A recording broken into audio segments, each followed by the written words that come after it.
That's how you want to play it. Valorant is a brand new tactical first-person shooter created by Riot Games set to rival industry-leading Overwatch and CSGO. After its announcement last year under codename Project A, the community could not wait to see if this game was the next big thing.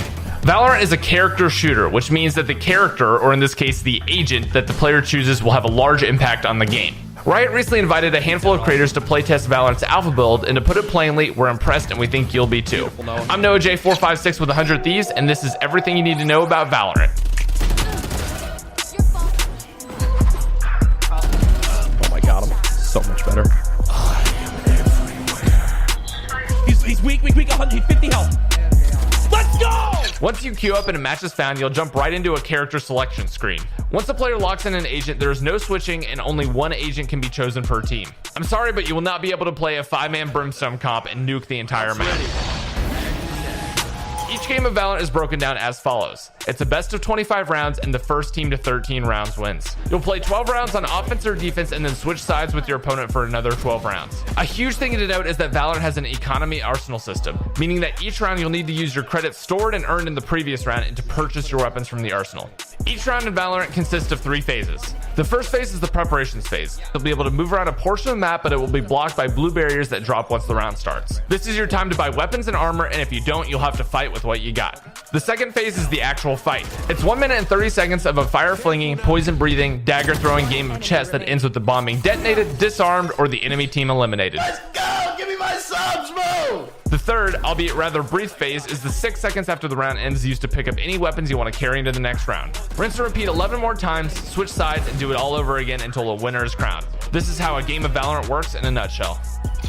Now that you know the overview of the game, let's talk about the economy. The economy in Valorant will be very important to track as the game progresses for both your team and the enemy's team. Let's take a look at the buy menu. As you can see, the prices range from 200 credits to a whopping 4,500. Another very important part of Valorant is the need to purchase agent abilities. The same way you purchase smoke grenades and Molotovs in CSGO, you'll be purchasing spy cameras and crystal walls in Valorant. While 2 of the agent's abilities are purchasable, the other 2 will not be. At the start of every round, an agent has access to their signature ability, though they regenerate differently. For example, Jett is able to dash in a certain direction for her signature ability, and this only refreshes in the next round or if she gets 2 kills in the single round. Other characters such as Sage have their signature ability on cooldown, so Sage will have to wait 35 seconds to heal again no matter how many eliminations she stacks up. For an agent's ultimate ability, you'll have to receive 6 ultimate points. There are a few different ways to receive these points. Get kills. It's 1 ult point per kill. The second method is to plant or defuse the spike, and the third is ult spheres. There are 2 ult spheres on the map, and if you approach and hold down the active button, you'll receive an ult point after a short channel. Now let's see the economy in action. In the first round of the game, you'll receive 800 credits, enough for any sidearm. As you can see, this Omen purchased the Ghost Pistol and one of his C and Q abilities. After a spike plant, 3 eliminations in a round win, it's time for the next buy phase. If you check in the bottom right hand corner, you'll see that Omen earned 300 for his team planting the spike, 200 per kill for a total of 600, and 3,000 for a round winning, raking in the total of 3,900 credits in the first round. Not bad. If you push tab at the start of the round, you can see both teams' economies. If someone needs a weapon because their funds are low, they can right click to request it and you can buy it right to their inventory. Don't worry if one of your teammates buys before the calls to save. As long as the prep phase is still going, you can right click a weapon to sell it right back. For the alpha, Valorant players had access to 2 different maps, each with their own twist on gameplay. The first map was Haven. Haven flips the standard 2-side gameplay on its head by adding a C site. The next map is Bind. You won't find 3 different sites on this map, but you will find a new take on rotations, one-way teleporters. Located on the far left and upper mid of the map, this allows the defense to become the aggressors when the offense least expects it. Guns have a set recoil pattern with minimum variety, spray to spray, and clicking heads is still the best way to win a duel. This game does have bullet penetration. If you shoot the object or wall and you can see a bullet hole, it can be shot through. If there isn't a bullet hole, it can. With all of that information out of the way, you're ready for your first game of Valorant. Come on. Nice job. Good work, good work. If you're knowledgeable with the game mechanics, but your gameplay could use a little bit more work, then look no farther than the range. The range is accessible through practice mode and is sort of like a training theme park. The main area is an advanced aim training exercise that allows you to shoot bots and increase your reaction time. It has a variety of difficulties to choose from, including a hard mode, but I'm convinced that is only made for Shroud. Outside of the aim training space, there's a side area used to test spray patterns and weapon damage. With the ability to track spray patterns from up to 50 meters away, as well as the damage from each and every gun, it seems that Valorant is really looking to give everyone the upfront info and see how far players excel. 2 more portions of the range include a bomb defusal section and a bomb planting section. That's it for the range, though if you want an insanely hard challenge, the devs did sneak in a parkour course that if you aren't cheating using Jett will prove to be incredibly difficult. However, it has an adorable little prize at the end. Let's take a look at Valorant's client. This is the client we were given to test the game, but mind you that this is the alpha build. If you look at the top, you can see a few different tabs. Once you click on the collection tab, you'll be viewing your entire arsenal of guns that Valorant has to offer. From the arsenal tab, you can see on your left that you have your own choice of player cards, which are similar to Call of Duty's calling card system. On top of the images, you can also select your player title, though the favorite so far has to be the toxic title. Below is where you can switch your sprays around. Currently, there's no spray reel, but for the time being, you can delegate sprays between pre-round, mid-round, and post-round. There's absolutely nothing like spraying your opponent with the salt emote after killing him to add a little extra to the wound. When you click on a gun, you can set up a cosmetic skin as well as a buddy, also known as charms. Right next to the arsenal tab, you'll see the agent tab. From here, you can see every agent and what each of their abilities do. This new feature is all about character progression. Each agent has the ability to be activated. When activated, each game you play accrues XP for that agent and that agent alone.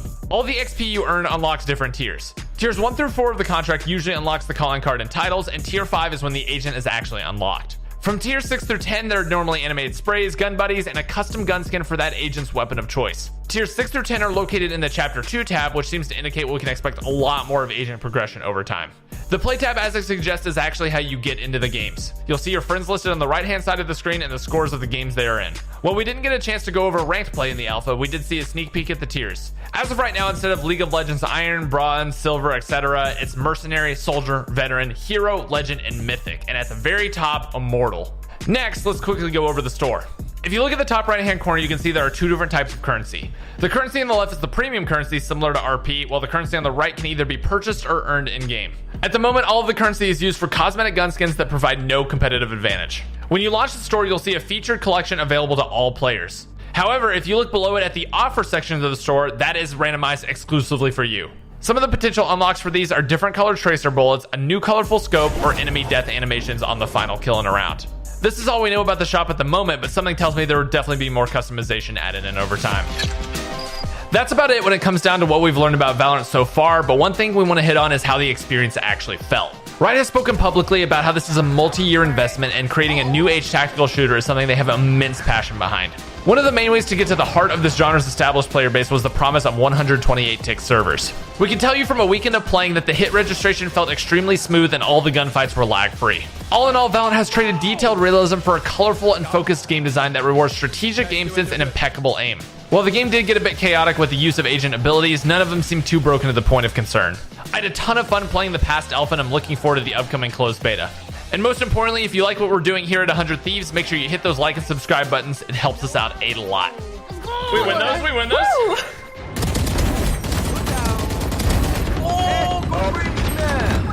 Raise the new, raise the new. One enemy remaining. Let's go, baby. Let's go. Hey, let's go, baby. Dude, Jack showed so hard, bro. Let's go. Jack thought he was slick. He probably like, we're all gonna hit the teleporter, bro.